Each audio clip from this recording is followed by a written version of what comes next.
preparing to go live. And we should be good. I'll let you take over now. Okay. Hello, everyone, and welcome to today's workshop presentation on Introduction to Hugging Face Ecosystem for MLOps. I'm Merve and I work at Hugging Face. Let me just quickly close sidebar. Today the theme of this talk is about how we can use Hugging Face Hub and the tools within Hugging Face ecosystem for MLOps. And today we are going to briefly talk about how we can do collaborative work for machine learning, like what it takes to work collaboratively on to train models, to work on data sets and more. And then we will talk about reproducibility, transparency, and more, because that's one of the issues within MLOps, experiment versioning and more. And then we will talk a bit about what we offer for deployments, the recent, I will also answer questions about our latest solution called text generation inference, which recently has changed license. I know so many people have questions around it. And so Hugging Face Hub is this platform where it's essentially how people define it as is it's a GitHub for machine learning, because you can, like, normally you have GitHub and people work collaboratively to develop software. There is CI/CD over there. There is pull requests, discussions to develop things. And then for machine learning, you have different artifacts which are code, which are code for GitHub, but for machine learning, you have models, you have data sets, you have other metadata related to your training runs. You have to version different things. And you also need to use pre-trained models in some cases, like BERT or ResNet or something for your own domain. So essentially, Hugging Face stores all of these, and it also enables collaboration with its pull requests and more features. And this is the logged in page of Hugging Face Hub if you have never logged in. Essentially, you can see if you have, for instance, organizations that you are in. It can be your university lab, or it can be your hacker group or your company. You can work collaboratively within that organization. You can see the activity within that organization or the people within that organization, and you can get notifications around the repositories inside the organization and more. And here you see models, data sets, spaces, which I will come later, the documentation regarding the open source libraries that we have, which you might have heard of the most about Hugging Face. They are transformers and diffusers. And also we have a bunch of solutions and more. And in here you see the trending, which is about like what are the latest cutting edge models, demos, and other things that are attracting attention by other people. So it has, again, like you have this timeline. How you can use the Hugging Face Hub is you can use it as the collaboration platform again. You can build a portfolio, like we have something called paper pages recently, in which there is archive papers, and you can claim all authorship over there, and then people can ask you questions under those papers. You can build applications and models and more, and you can actually put it in your CV so that you can use your Hugging Face Hub profile as a portfolio. You can explore a bunch of models, data sets that are completely open source that you can use within various modalities and tasks. And yeah, you can simply use all of the open source libraries offered by Hugging Face to develop cutting edge models. And yeah, so you might have heard of the open source. I will come to this later, but we have a bunch of libraries. There's Transformers, which is about transfer learning with the Transformers architectures such as BERT or GPT. You might have heard of a bunch of them. There is Transformers in computer vision as well. There is a Vision Transformer. There is Transformers in audio domain and more. Transformers library enables you to use these complex architectures and just fine-tune them in order to get a better model than the case that you would have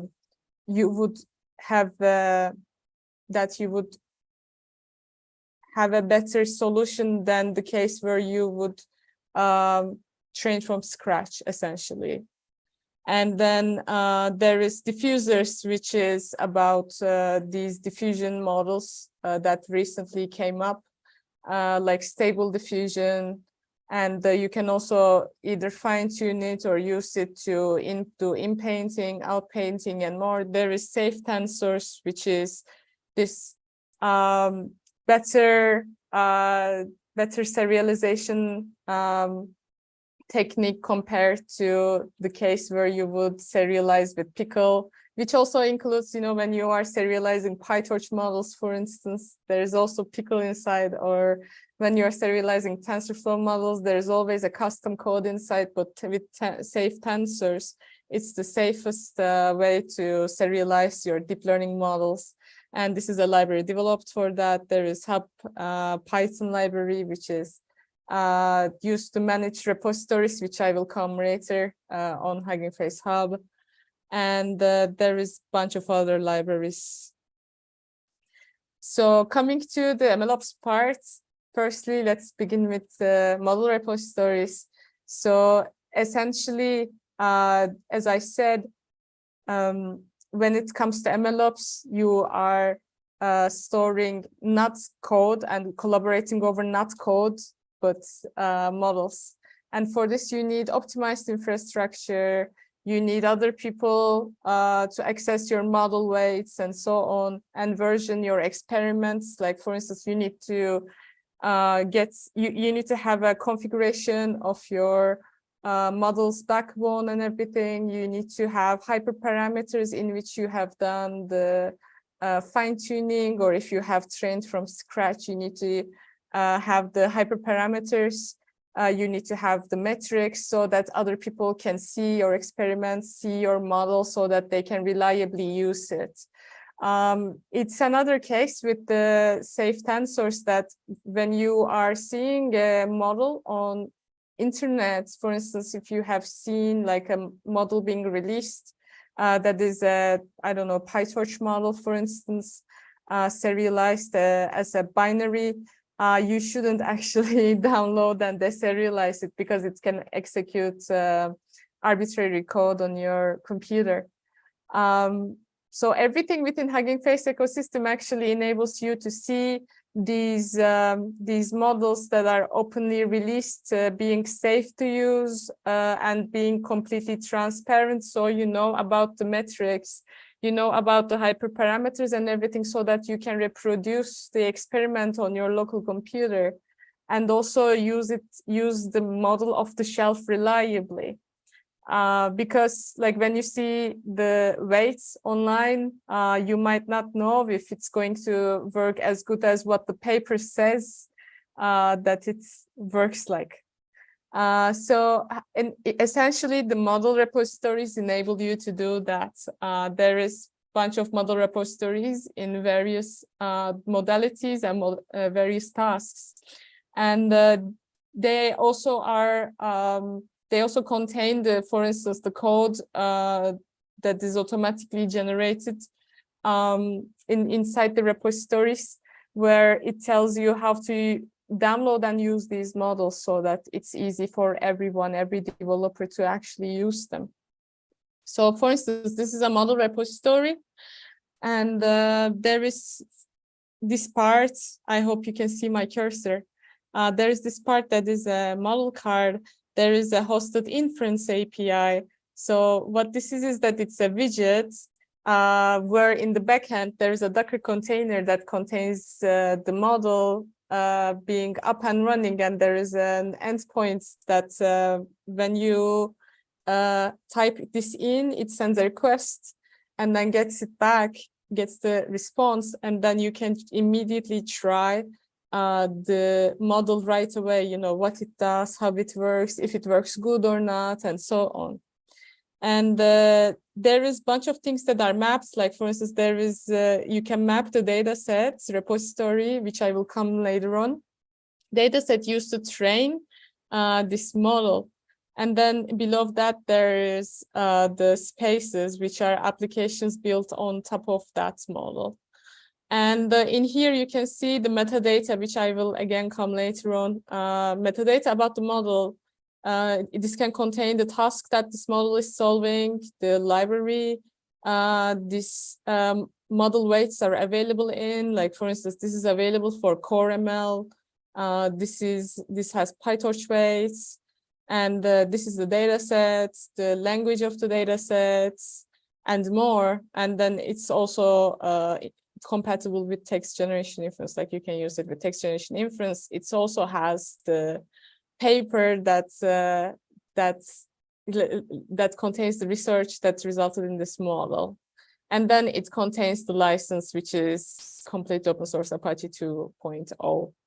And in here, you see the model card. There is files and versions section, which there is files. And then there's community tab, which I will come later on. And there is a bunch of options in here.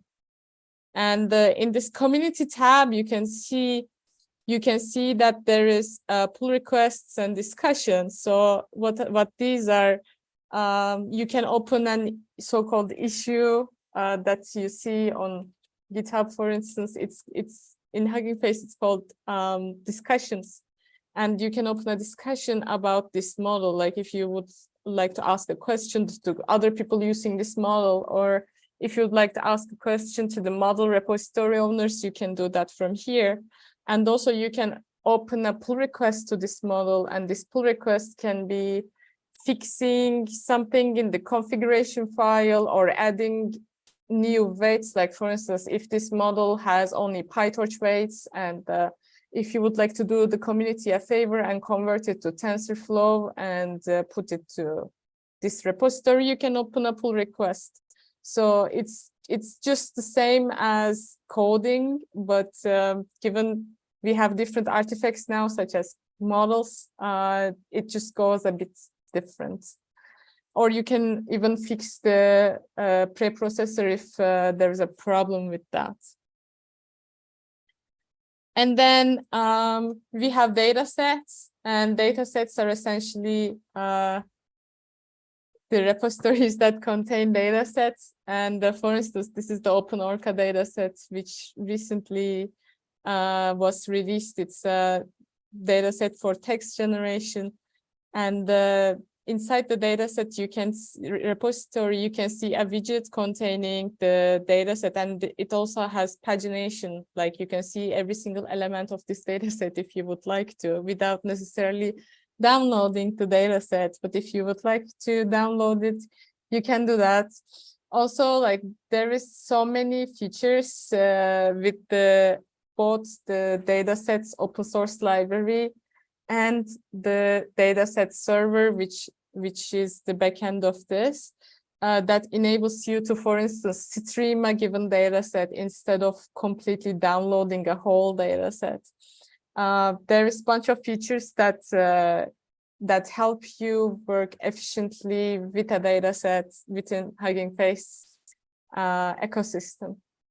And you can, on the right-hand side, you can also see the models that are trained with this data set as well. So you can test them and, I don't know, try it. It also has this metadata, which is about the task that a given data set is solving, the language of that data set. By the way, like you can host essentially a data set in any domain, like there is a bunch of them at Hugging Face Hub. You can have like audio data sets, you can have even reinforcement learning data sets at Hugging Face Hub. So it's not really limited to natural language processing. And you can see the papers and you can see the license again. And the cool thing about models and data sets is the reproducibility with the model and data set cards and also the configuration file. So every model and data set have their own cards. And within that card, the model owners can choose to write some disclaimers about the model, the intended use cases, for instance, a snippet to, for instance, in here, I don't know if you can see, in here, how to use this model, or the hyperparameters, the metrics. For instance, the models that are trained with transformers and the models that are push to hub directly from transformer script. Some of them automatically have the metrics, like the evaluation metrics and everything within the dataset card, which helps you version your models and do experiment tracking right away. Also, like within the model repositories, we also host TensorBoard instances, which I think I didn't add to this presentation, but you can have TensorBoard instances if you push the TensorBoard traces, for instance. And you can do your experiment tracking and model versioning directly within Hugging Face Hub and open to everyone. Just as a disclaimer, if you would like to not have it open to everyone, you can also, and if you would, for instance, if you have like a lab or something, you can just have it privately, like in a setup where you can only you can see them, or you can enable your people in your organization. It can be people in your team at work, or it can be people in your lab. You can let them, you can push to the hub privately again, and only they will be able to see that. So it doesn't always have to be completely open source all the time if you cannot do it. And yes. Another cool thing is, by the way, I missed it. So basically, these model and dataset cards are just README markdown files in this repository. And on top of the READMEs, there is like a YAML section in which you can define these metadata. Like you can say task is text classification, libraries are PyTorch, blah, blah, paper. You can just give the archive code and so on. So these are consumed from the model card itself. And this model card is essentially a markdown file with the YAML parts, in which it has the metadata, and below the YAML parts you have the free text parts, which is consumed in here. And you can also programmatically edit it, which I think I will show today. And another repository type on Hugging Face is Spaces. And Spaces is essentially the so-called app store of machine learning, because you have these bunch of applications built by the community and released. There is like so many of them that you might have came across so far. There is, for instance, there is Stable Diffusion, Dalimini, there is Llama, one Like there is a bunch of things you have probably came across already that were on Hugging Face Hub. So like currently this Stable Diffusion X-Large is trending, and yep. For instance, this is the Stable Diffusion X-Large output in Pink Darth Vader in a Candyland detailed 8K. So spaces are essentially your models applications in a way in which other people can go ahead and try your model really easily, and it's like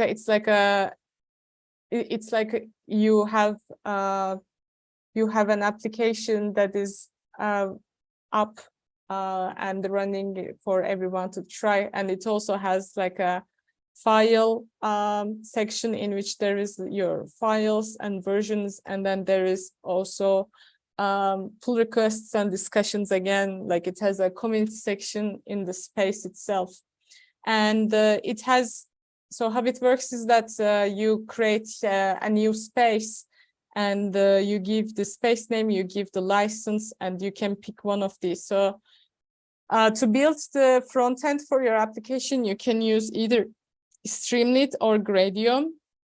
So Gradio is natively supported in a way because it is a member of the Hugging Face family. And also you can pick one of the Docker templates in which, for instance, you have Argilla for data labeling, you have ZenML for MLOps. You can also build front end with Shiny for R and Python and more. So you can have you have a lot of options to build an app for. And in here, you can also pick like a free CPU, but if you wish to deploy a very big model, you can pick space hardware, in which is, I think, built on an hour basis. And if you do not pick a, like a paid hardware, it's all free. Like you can always have a space up and running if you want to. And another thing about this is that if it's not active, it can go to sleep. But we are currently working on a hardware in which it will not go to sleep, but the GPU requiring operations will be only that one will be on GPU, and the rest will be on CPU, so that it's always up and running. So yeah, you can also deploy any Docker application of your choice. Like you don't have to stick to the Docker templates. And yeah, you can essentially deploy anything that you want to a given space. You do not have to stick to any of these. And coming back to this, I was going to talk about, I think, the libraries themselves. So I have mentioned some of these earlier, except for the Hub Python library, which I will come to soon. But this is essentially the library. It's like a Python library for client-side operations for Hugging Face Hub, in which you can manage your repositories, create or delete repositories, or even edit your model cards. You can see the number of, for instance, pull requests or likes on your repositories, for instance, or do inference, which I will come to today. You can do inference with the models on Hugging Face Hub, thanks to the Hub Python library. So Transformers is the most known open source library of Hugging Face. In fact, it was how Hugging Face was born. So essentially, if you do not know about the transfer learning and Transformers paradigm, it's the latest like the most it's the state of the art in many of the machine learning tasks, such as text classification, text generation, language modeling, image classification, speech recognition, and more. And how it was born was that these transformers are facilitated by transfer learning, in which you have a pre-trained model, and it can be BERT or ResNet or something.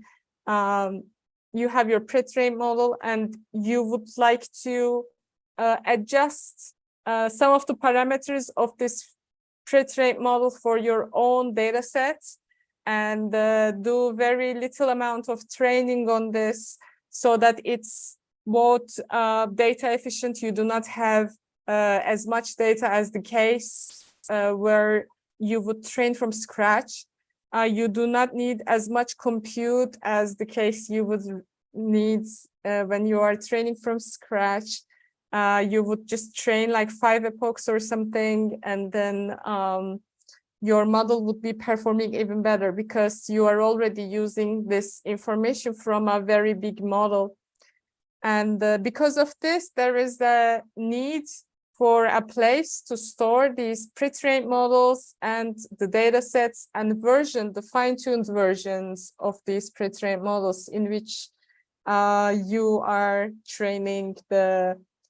fine-tuning these models, and you have you would like to release them openly. For instance, like a BERT for a biomedical domain, or BERT for Spanish, or some VIT checkpoint for a specific data set that are contributed by the community and being used. So transformers is the sort of the birth of Hugging Face Hub in a way, and yeah, it's the most known open source library of Hugging Face. And the diffusers is the library to use and fine-tune the diffusion models you can find on the Hugging Face Hub for many of modalities, mostly for the image generation. And this is sort of similar to transformers in a way by means of transfer learning paradigm. And lastly, Hub Client Library is what I wanted to talk about mainly.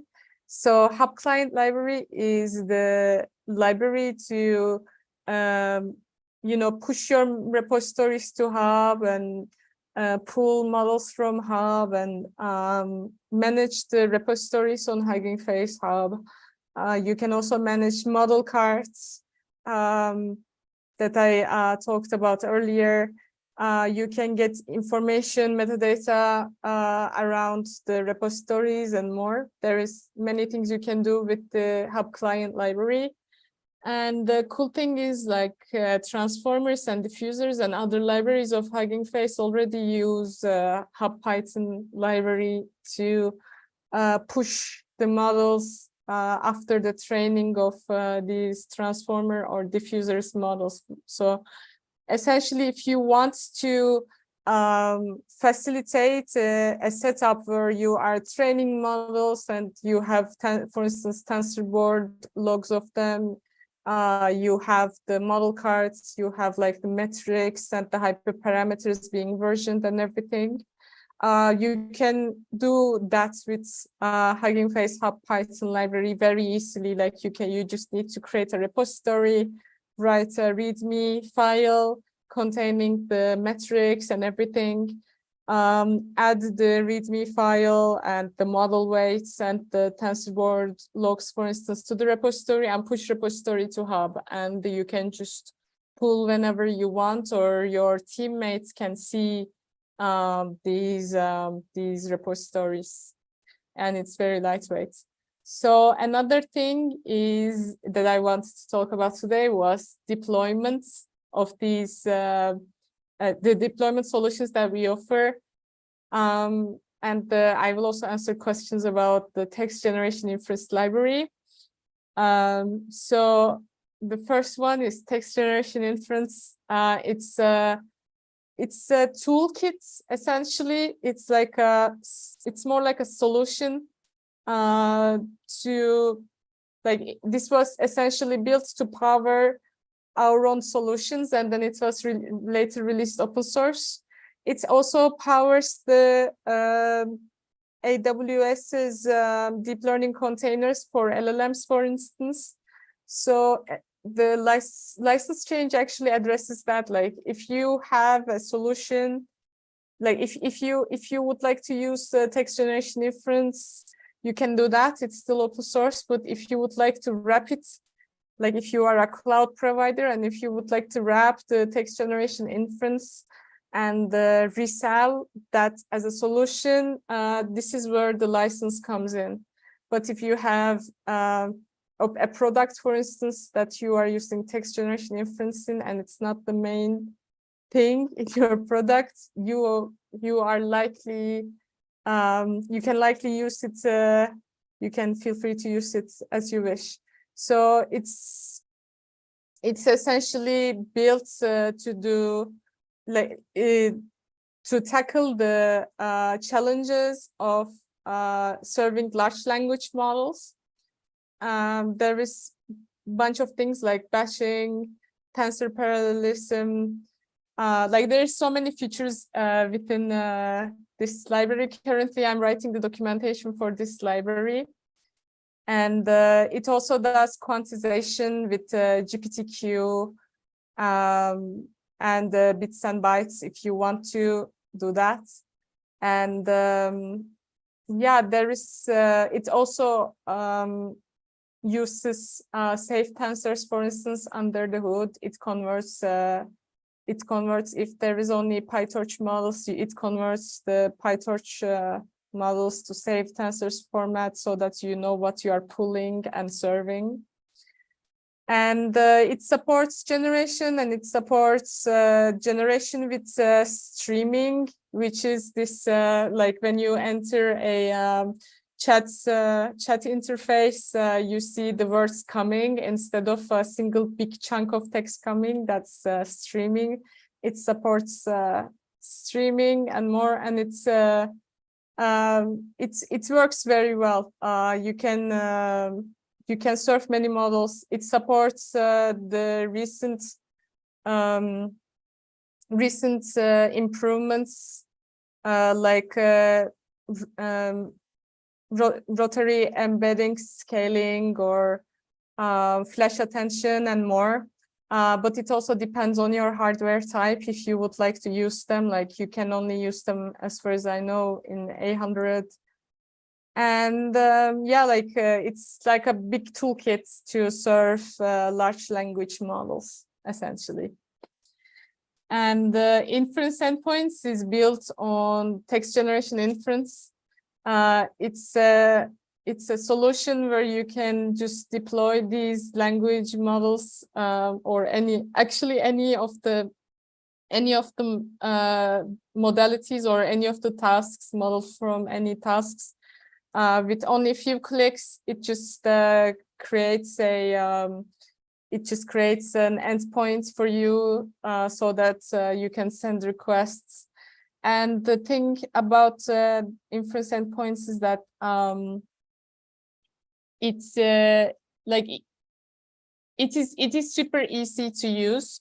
The reason why is that it already uses the abstractions that are developed within Hugging Face. So that's why you don't have to deal with many bits and pieces of the model serving. So it handles everything under the hood. So you just go to Hugging Face Hub and just find the model that you would like to serve and just give it to inference endpoints, and it will just get a container up, and you can just start sending requests to that container. So it's pretty native with Hugging Face because it's a Hugging Face solution, and that's why I would recommend it if you would like to serve your own or have like have a container of your own model, and you do not know which cloud provider to choose. Just opt for this one instead, because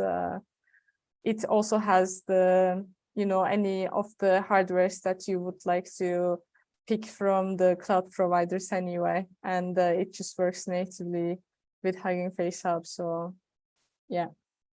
And if you have any questions, I think I can answer. Yeah, thank you for the talk. We've got a couple of questions in the Slido. If can I just open the chat? Was it open in the chat, or? Would you prefer that?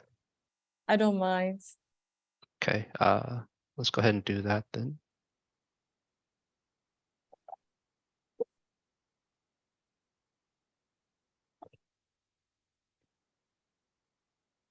I think I don't see questions. Okay, let me open the Slido. I will stop sharing and open Slido. So the question is, how does Hugging Face make money? So Hugging Face makes money from many streams. It has hardware partners like Intel that we develop. Because we have the transformers models, they also need to work on specialized hardwares. Like for instance, Intel has Habana Gaudi, which is a specialized hardware for deep learning. And because Intel wants the upper hand in Intel wants the upper hand on this. It wants text generation inference to run there. For instance, we have a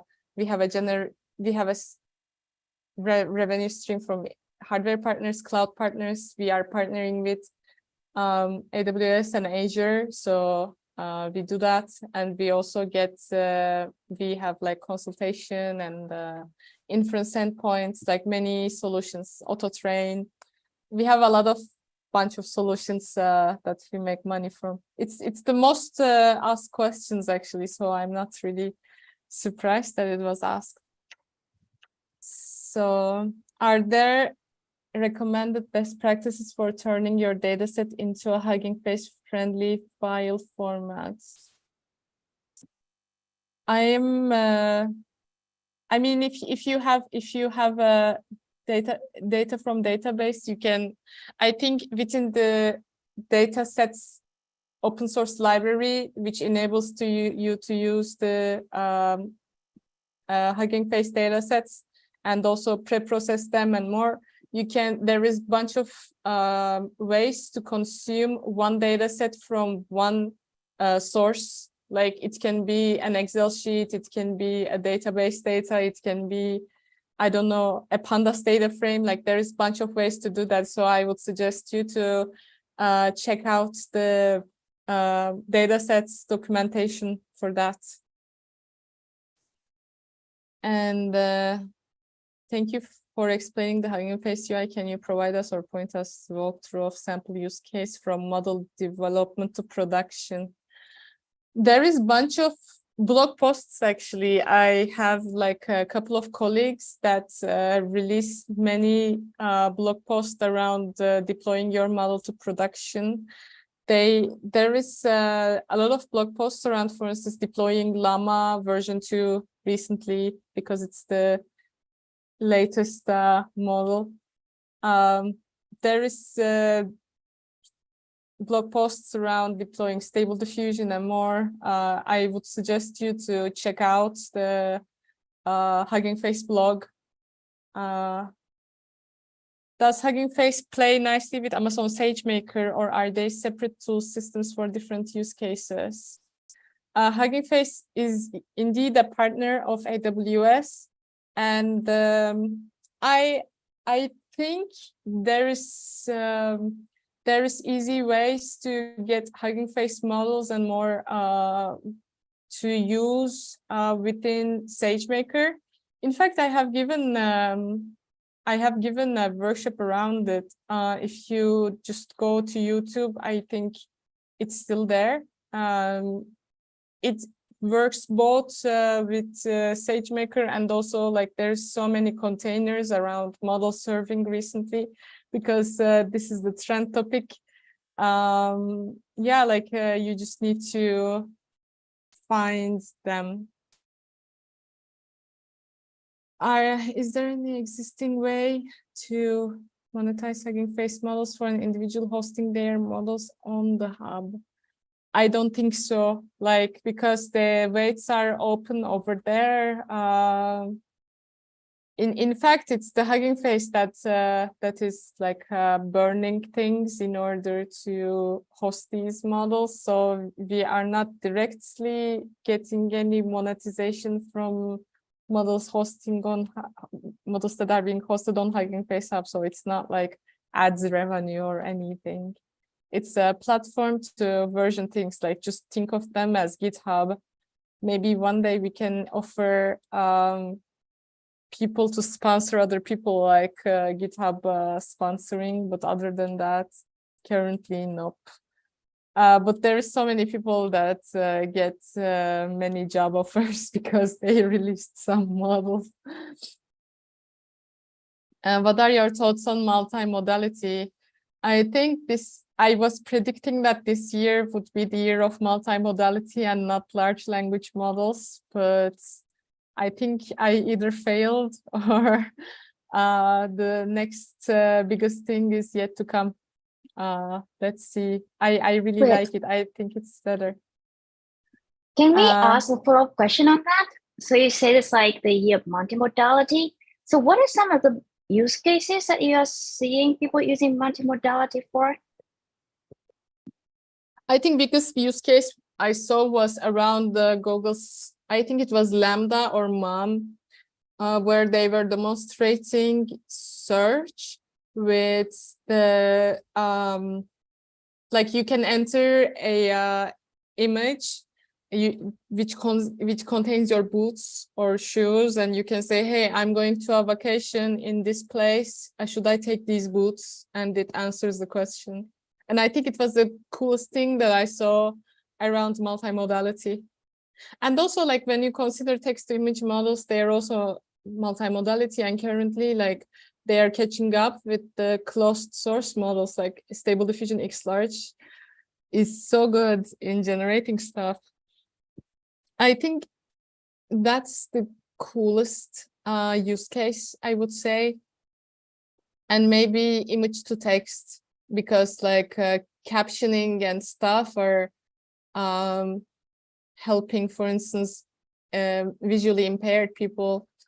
I think there is so many ways to enhance the life quality of people thanks to multimodal models. So I actually believe in multimodal models instead of LLMs, like, because the technology for LLMs actually existed long ago.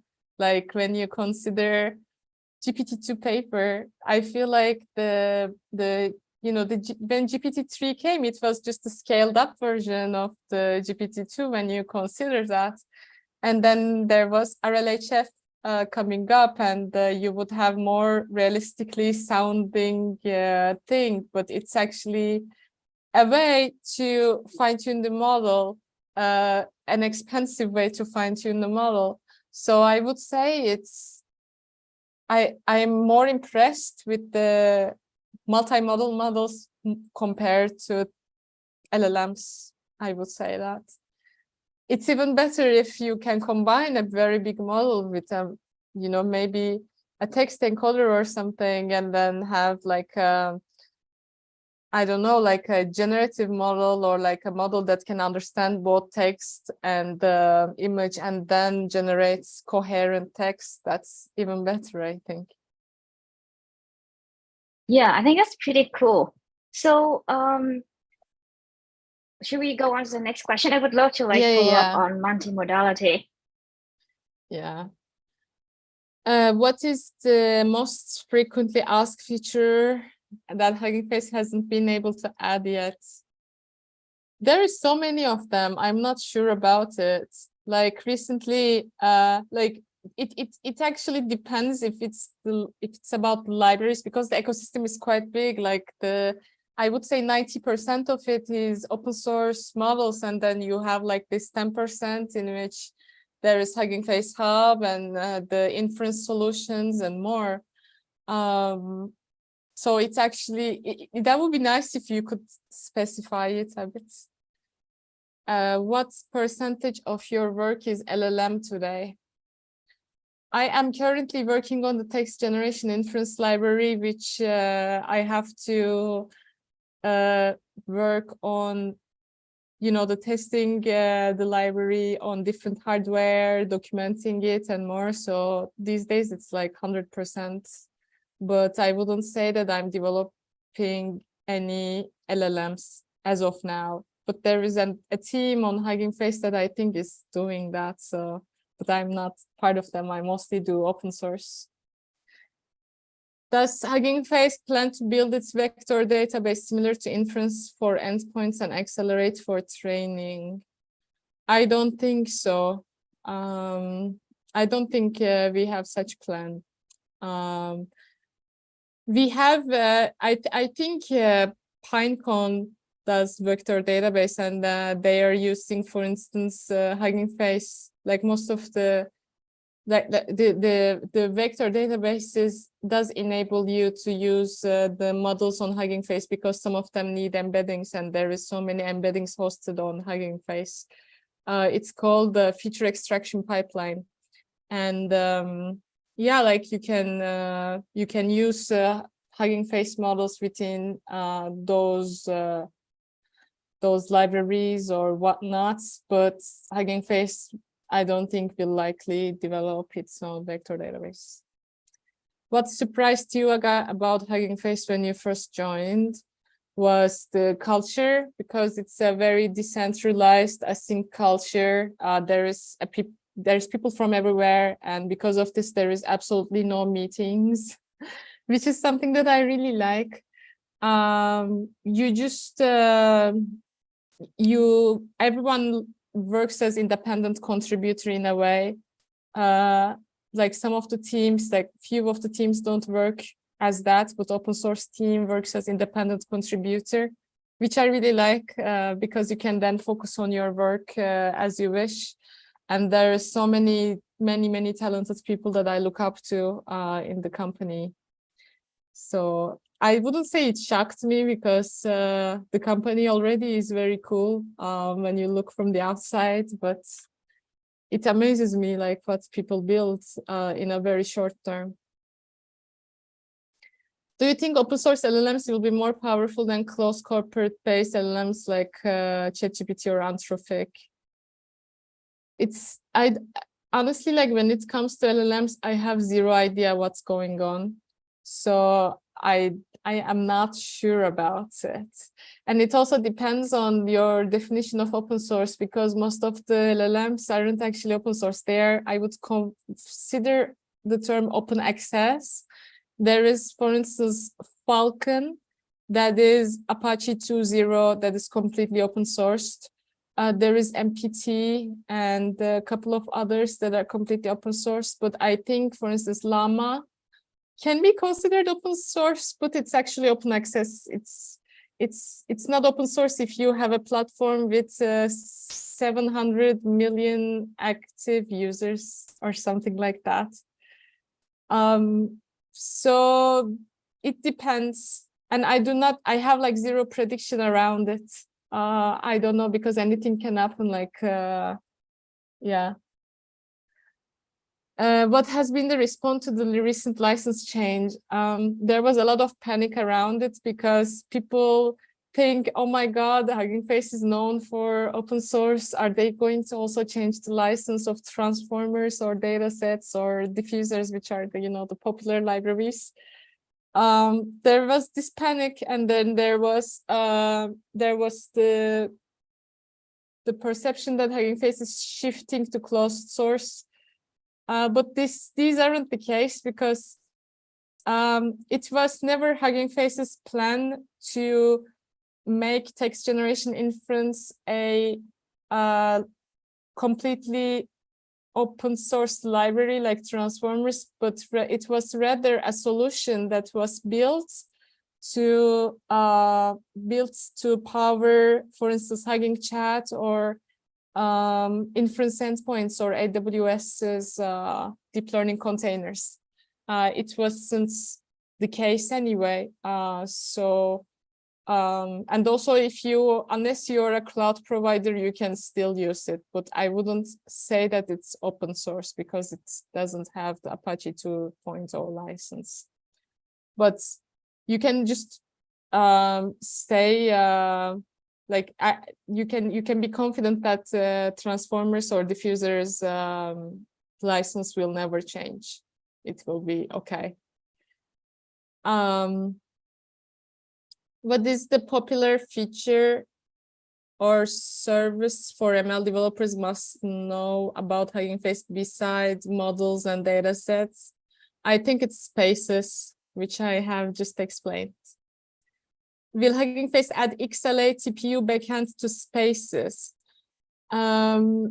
No, but I think you can use it still because, for instance, the DALI Mini, the old DALI Mini space was actually a result of JAX, initial JAX flag sprints, and it was built with the TPU. Like the model itself was trained on TPU, and because of it, it's for inference. They also opted for TPU inference, and it uses that. Like, I suggest you to just check it out. What you can do is, I think you can just have sort of like a remote.